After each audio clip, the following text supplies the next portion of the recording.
It was almost 2 a.m. before I was even halfway home after a rather long late night shift. Great, just my luck.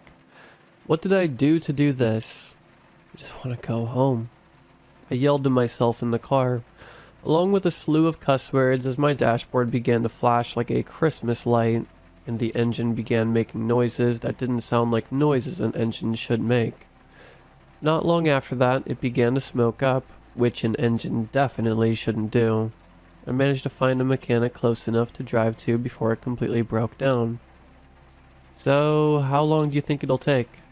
I asked the mechanic, a scruffy, stereotypical hillbilly. Maybe mid-50s, with a patchy long beard, and what looked like even patchier hair under his trucker hat. He went on about some car talk I didn't understand, scratching his ass the whole time, before finally answering. "Won't take long. I'm fast with my hands." I raised an eyebrow. "Okay, but how long do you think exactly?" I asked, somewhat annoyed. 10-ish hours? He said before spitting next to his boot. Ish. Alright, here. I said with a sigh before paying for my repair. "Appreciate it. Enjoy Mammonville County," he said with a smirk, as he swiped the cash from my hands and stuffed it in his pocket, not even bothering to count it. I figured I'd try to find somewhere to eat, considering I had missed out on dinner, and breakfast would be rolling up soon enough.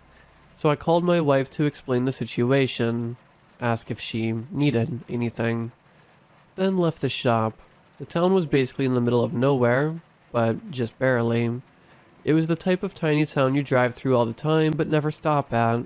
I found a 24/7 diner that was actually pretty good. I definitely pigged out seriously though. 6 pancakes topped with ice cream, and a side of eggs and bacon for $6 is too good to pass up. Thanks to my rather large early breakfast, along with a morning dessert, I managed to kill about 3 hours, along with maybe another hour of playing on my phone, before paying for my meal and leaving the diner. On my way back to the shop, I came across a rather strange building. It looked like a tiny 2-room shack, and was rather far from every other building in the town. I was gonna walk right past till I read the faded sign hanging on the window. Antiques and nostalgia for cheap. Huh, strange. Never heard of anyone selling nostalgia. I assumed it meant nostalgic items, and me and my wife are suckers for old collectibles from our childhood, so I decided I'd give it a look.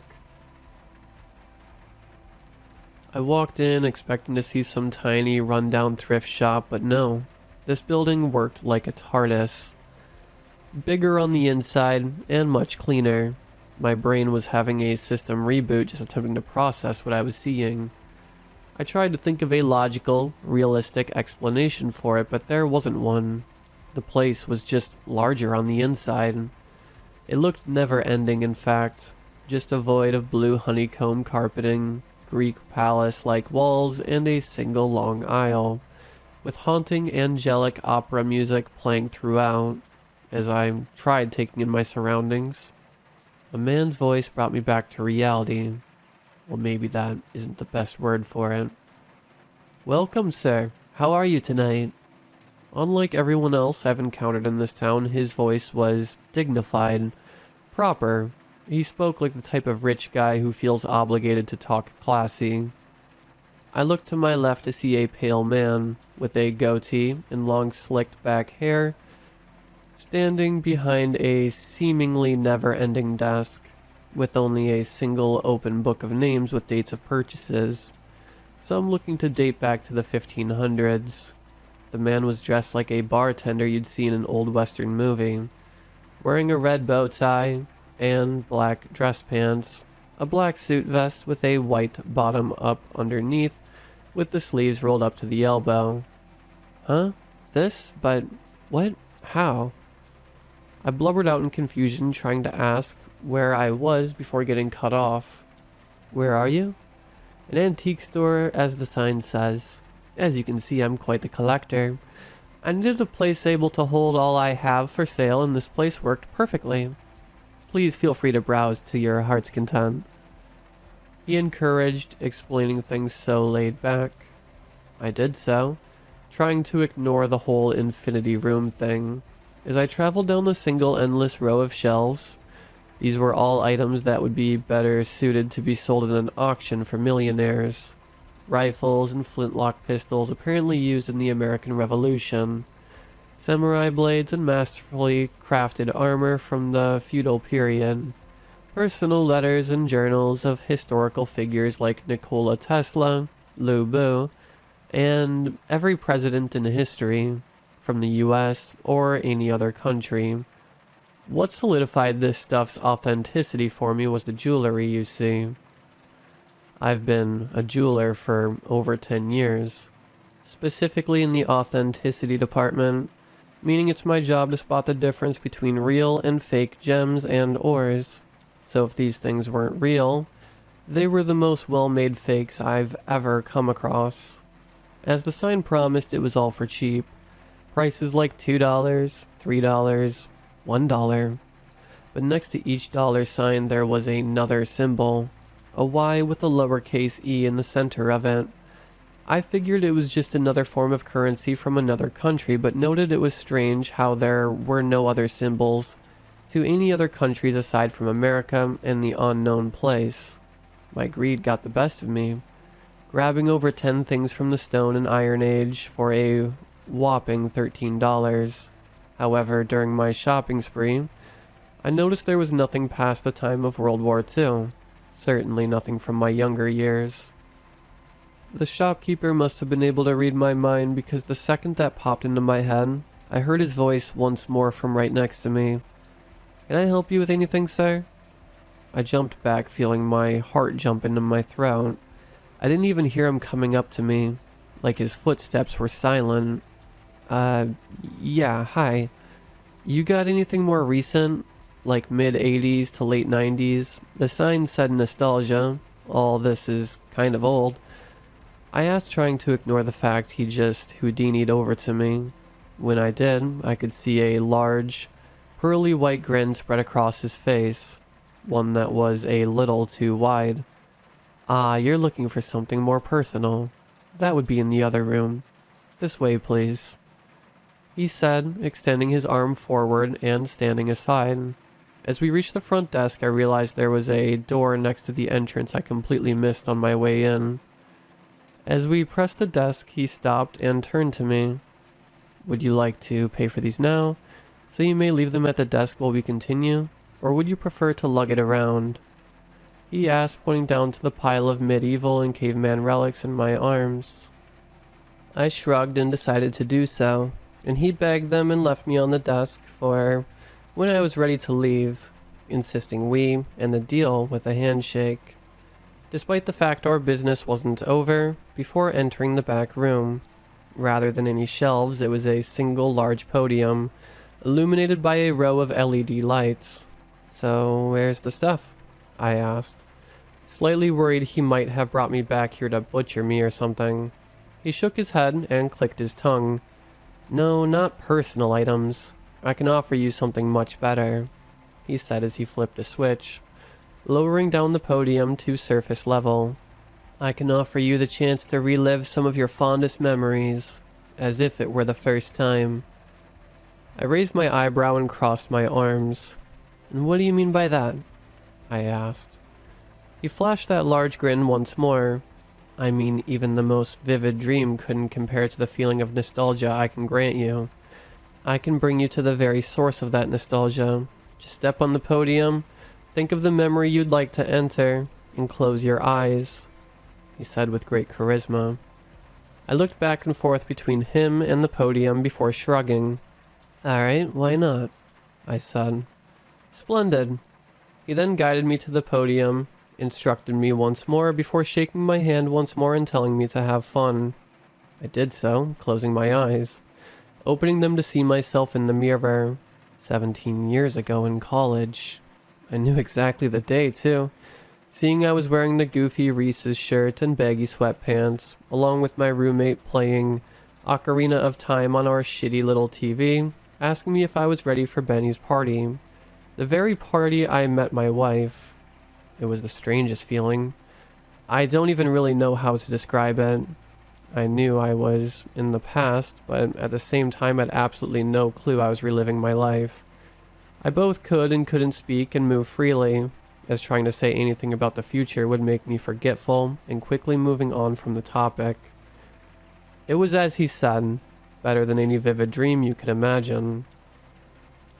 The night was as perfect as I remember, from the enjoyment of reliving a crazy party from my younger years, but more importantly, the feeling of meeting Stephanie for the first time.